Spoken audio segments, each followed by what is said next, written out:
and business legacy on purpose through mindset, branding, marketing, sales, systems, and team so they can make an amazing impact and income and positively affect their communities worldwide. Ensure that you are sharing this show, you're subscribing, and you also are leaving us a review so we can create more amazing content around those areas to help you level up to the next level and also bring amazing guest experts that can share their knowledge and expertise with you so that you can create amazing legacy.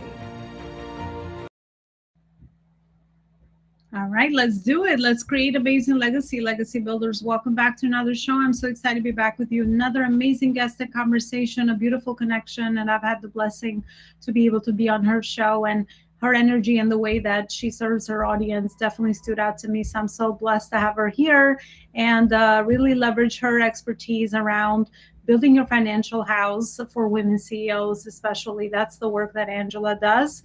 So Angela, thank you so much for coming on, and looking forward to hearing more around your area of expertise and also the amazing wisdom that you'll be able to share with us.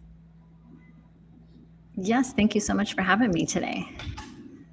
It's an absolute pleasure. So, Angela, I usually start off my interviews with asking my guests a question around their impactful purpose. Can you share with us a few of the most meaningful moments that led you to the work you're doing today? Yeah, so for me, I'm a survivor of childhood abuse and poverty. And so growing up in that type of environment, I always understood that money is a tool.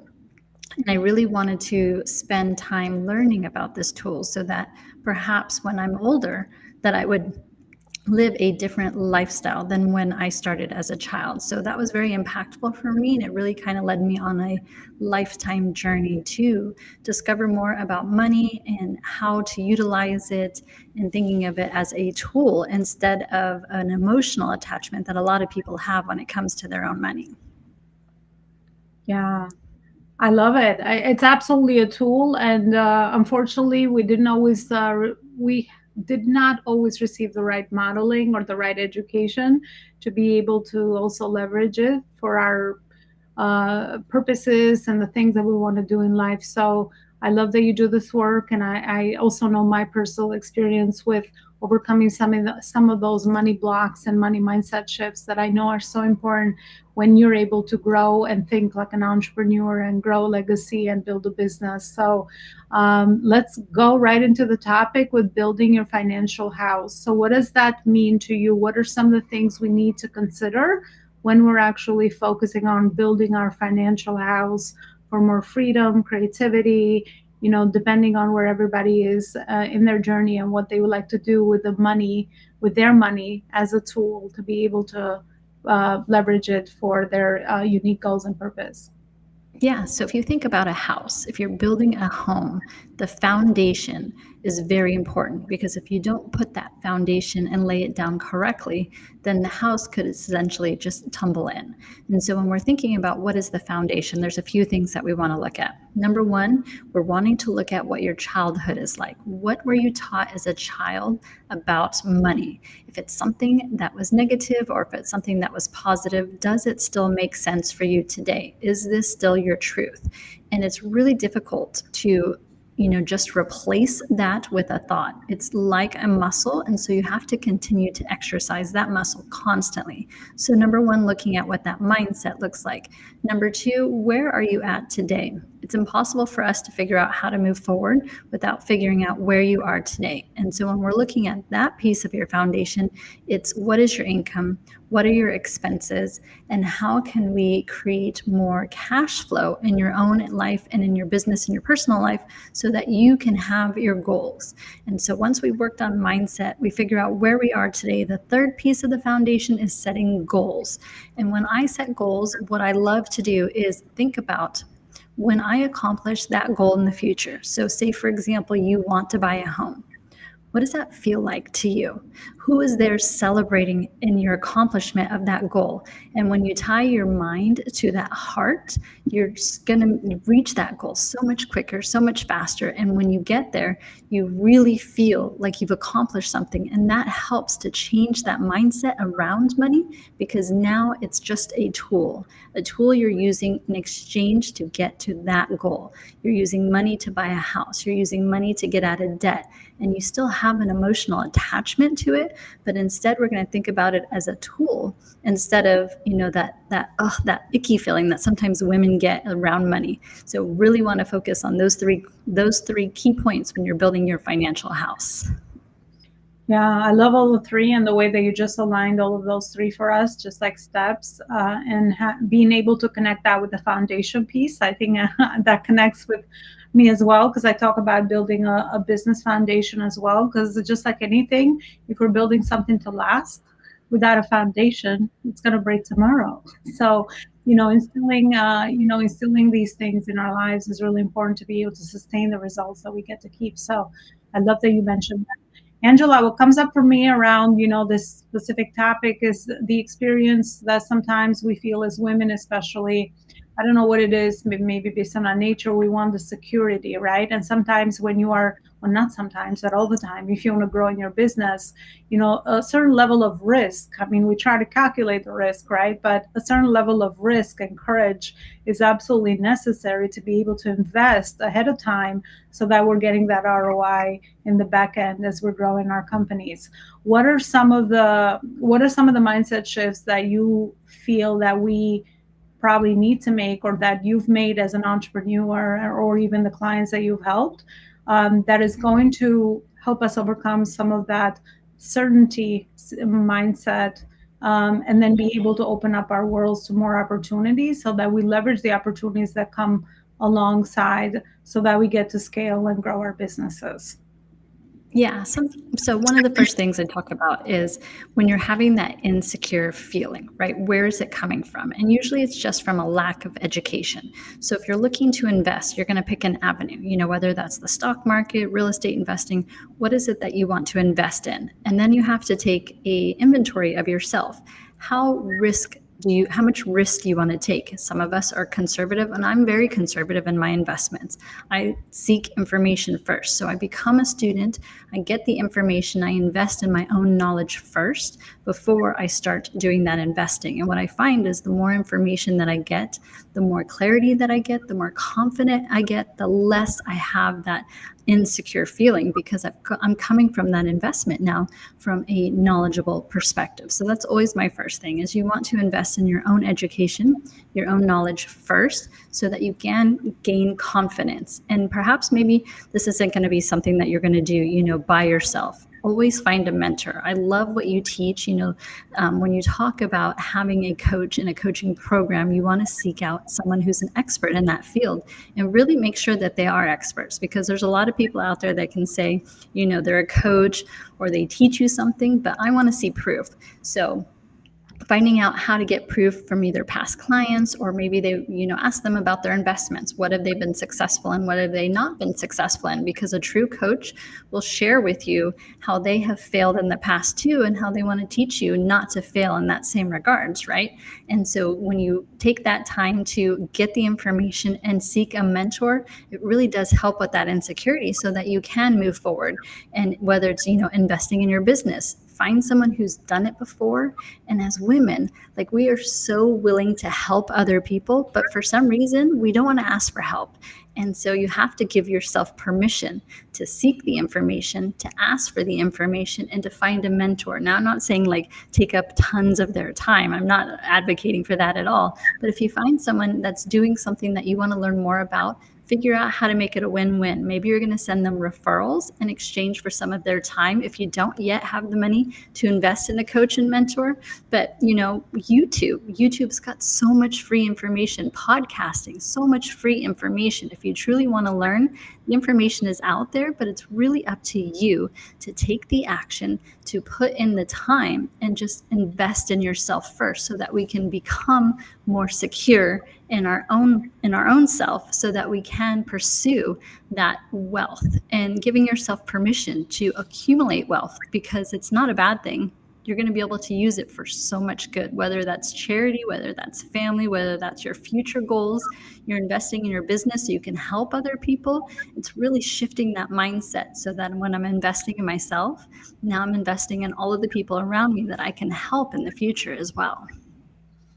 Oh, powerful stuff. I love that you start with education. Educate yourself. Information is everywhere. So do your due diligence to select the right investments, the right people to align with, the right everything. Because at the end of the day, I think you said it so beautifully. You have to be clear about where you are in the journey and what you need to do, and gather those resources, and align the right who's with you, so that you can move forward faster towards that, the goal that you have, right? And making those decisions out of that beautiful alignment actually allows for those investments to give you a higher ROI, because you're doing it for the right reason and you're selecting the right people, so that you don't get burned with bad investments that overpromised and not underdelivered. So I love that you share that. I say the same thing. Vet, interview past clients, Google, right? Look at their thought leadership, check out their socials, do some due diligence to be able to select the right people, because it is a big investment. I mean, and it's absolutely going to be worth it, but take some time. I rather always say that I love an educated client that comes to me, because that is the client that I can give better results for and massive transformations, rather than somebody that just decided to work with me for the wrong reason. It's not about quantity, it's about quality. I love that you brought that home, Angela, with the way that you just described that. My next question is around business models. This shows up a lot for us in business, and the business models that we want to follow, and charging our worth for the transformation or for the results that we're able to provide for our clients. What are some of those mindset shifts holding women back? And what are some of the new mindset shifts that we need to make, so that we align our business model with the transformative result that we're able to provide for our client, and remove ourselves from the whole process? Because I think sometimes that's what screws us up a little bit. So what are your thoughts on that? I love this question, and you probably see this a lot when you're coaching clients as well.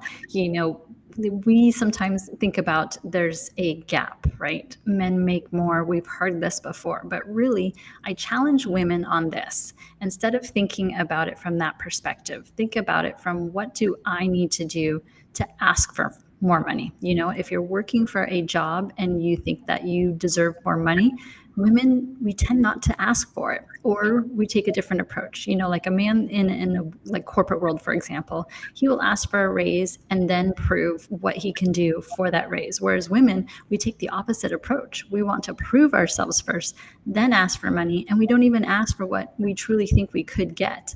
But one of the things that I love to challenge business owners is when they're thinking about how to price their service, how do they price their products? Think about a number in mind.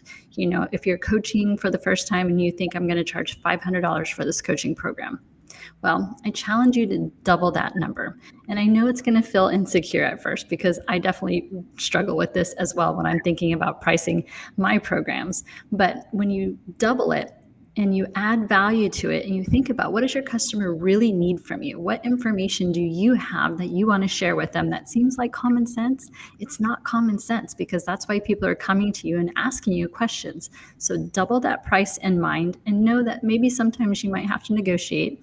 Maybe someone's going to say, no, not right now, but maybe they weren't the right client for you to begin with. So when you think about charging a little bit more than what you're comfortable with, at least it gives you the opportunity to negotiate and to add more value to that client, so that it does become a win-win for both of us. But unless you're asking for it, the answer is always no. So you have to build confidence enough in yourself, your service, your product, your business, your career, to know that You can ask for more money. It's okay. And when you tell yourself that and you give yourself permission to ask, it just sits so much better, I believe, for women, because we are such a heart-centered person that asking for it becomes easier, because now you're asking for a little bit more, but you know that you're going to add so much value to that client that in the long run, they're just going to be happy with your service and they're going to be referrals for you. And that's a big thing too. Yes, absolutely. I love it. And it's really around the boundary piece too, because sometimes if our boundaries are not there and we're taking a client just because of a scarcity mindset, or we need it, right? Because we don't really have that income coming in. That's definitely the wrong reason to be able to do it. But I also love the approach that I've always followed as well myself around the win-win situation. Well, let's look at opportunities of how else we can collaborate, because when you're looking at somebody as a relationship that's viable for the long term, maybe right now, it wasn't the right timing, but what else can we do to continue to support one another? And that becomes just an open heart-to-heart conversation, and that's where we can articulate the results and the value that we add. I think that's another missing piece around the messaging. If you're clear about the results and you're confident and you have the proof, then that is, that's great. That will help you with a lot of your confidence piece, because then you have something to show. And I think that's a challenge sometimes when you just start, because you don't always have the experience and you're taking your first couple of clients. But then once you build, a brand of people that you've helped, then it's a different story, right? So I think that's how eventually we get to elevate our prices, we get to elevate ourselves, we get to improve our processes of how we give people results, and we're always evolving, we're always adding new ways to support and stick with the same positioning as far as what is it that we want to get known for. So it's all absolutely connected. Angela, tell me a little bit more around your specific process or framework and how you help women get results. So besides the mindset piece, which is very important, and I know we've been focusing on that with the business model, and then also the some of the mindset blocks that come our way. What else do you support people with that's more practical around your approach and help empowering them with their financial area in their lives? Yeah, so recently I have really tripled down on podcasts. There are 3.5 million podcasts out there. But if you think about it, there's also 1.5 million people listening to podcasts. And when I'm listening to podcasts, I'm also listening to the commercials. I'm listening to the format and what makes sense. I love the interview style. And so when I'm talking with business owners, I really do challenge them to think about creating a podcast, because there's a few reasons why. One, it helps to deem you as the expert. Most podcasting apps, especially when you're starting, like Zoom, they're free, right? And so utilizing a different platform to where your clients are listening to information while they're in the car, then you're targeting an audience that is not yet oversaturated, meaning there's not so many different people doing podcasts and doing commercials during podcasts that it's a saturated market. And it really does help deem you as the expert, because if you're doing a podcast, you're talking about your own field and you're showing how you're an expert. You're talking about your experience. You're bringing on guests to help add value to the person that's listening. So I really have been challenging business owners to add podcasting as part of their marketing campaign. And if you time block it and if you set it up correctly, it can be super easy to add to your business without spending more money. And if you think about the listeners of a podcast, they're usually higher income earners, they're educated. And if that's your avatar, if that's the client that you're looking for, then it's a great avenue. So it's really something that I've been helping clients to get their podcast launched, to help them set it up correctly so that they can, add it to their business without spending a ton of time every week and figuring out, how do I do this, or how do I launch that, or what do I need to set up? There's so much automation and AI technology now that you can literally, time block an hour a week and have so much content that you can produce that helps show your audience that you're the expert and you're the person that they need to go to when they have questions about the product or service that you're offering. And I think that as we evolved, especially with technology, more and more people are going to go to an audio type of format so that they can get as much information when they're on the go, because they're commercials on radio, there's commercials on TV, and this is just a great way for you to be able to reach that audience where there's not a lot of people doing the same thing. Yeah, and can I just predict the future a little bit intuitively? I feel like podcasting is only going to get bigger, and because everyone that has access to social media or an account, it's going to be a no-brainer for brand awareness, for adding value, for building trust. All those things that are so important with everything else that we do. And it might even challenge it might even challenge traditional media. At least that's where I see it going. It might take a little while, but now that that's the goal, it's just a matter of everything's going to align that way, because everybody can, be able to put it out so easily. And I love the fact that you shared that you could repurpose it in so many other ways. And you could share whatever message that you really feel compelled with people. So yeah, it's a no-brainer. It's how I started. And it's I just see it as a legacy product. Your work is there, sitting there. It's evergreen. Someone can listen to you like a month, a year. People find me all the time. They can listen to this interview a year from now. We hopefully can create some impact with them listening, right? But that's the beauty of this. So I love the niche, I love the angle, and I love the channel of being able to impact people. Podcasting is absolutely powerful. Angela, I know we can keep going on and on with all this beautiful alignment that we both have, but we've actually reached the end of the show, and I usually end my show with one insightful question around one impactful life lesson that the School of Life has taught you, and also where is it that people can further continue the conversation with you today? Yeah, so I think the biggest lesson for me is we go back into investing in yourself. I have made a lot of mistakes when I have not spent the time to really become educated about either the business or the investment that I was going into. And so that's like the biggest thing that I want to drive home to your audience, is making sure that you're taking time to invest in yourself and the mentor that's going to help you on your way, because that's the best way for you to grow. But you have to listen and take action too. But the action part is investing in your own education. So that's the big thing for me. And I really truly appreciate the time that you're giving me today. If your audience wants to find me, Empower Her Money is the name of the podcast, or on Instagram. I'm always providing value there and just giving away as much free information as possible to help people on their money and financial freedom journey. I love it. Definitely continue to continue this conversation with Angela. Check our website, and Angela is also inside our Life School community, as one of the most important values that I always live by is connection. So absolutely connect and further explore ways to, whether you need the immediate support based on what Angela is offering, or resources, or even starting the process of know, like, and trust and nurturing relationships. You just never know, as we all grow and evolve, where can we have some meeting points in our journeys and be able to be great resources between one another. And I also want to thank you for always listening and supporting the show, as it's such an important piece in all the labor that is being put, and also with the times that our experts are dedicating to come and share their knowledge and expertise with you. Thank you for always supporting, sharing, and subscribing it. I really appreciate it. And I want to thank you also for watching today, and I will see you with another show and another amazing guest and conversation. Bye, everyone. Stay blessed.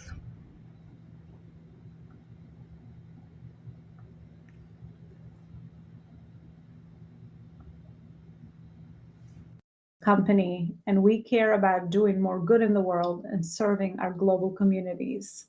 Our foundation, the Life School Mission Foundation, serves young girls and women that don't have access to technology, that don't have access to education that they need, and also are living in toxic environments, get more resources around those areas of self-leadership, entrepreneurship, and entrepreneurship. Please help support our foundation by donating so that we can support more amazing souls. For every client or student that comes through the Life School, we pay back the same service. We give that back to one young woman or young girl, so that we can help support them in those three areas. If you'd like to make any donations, check out our website at Elona Coaching / the Life School Mission Foundation, or send us an email at lifeschoolmission@gmail.com. We appreciate your support in this very important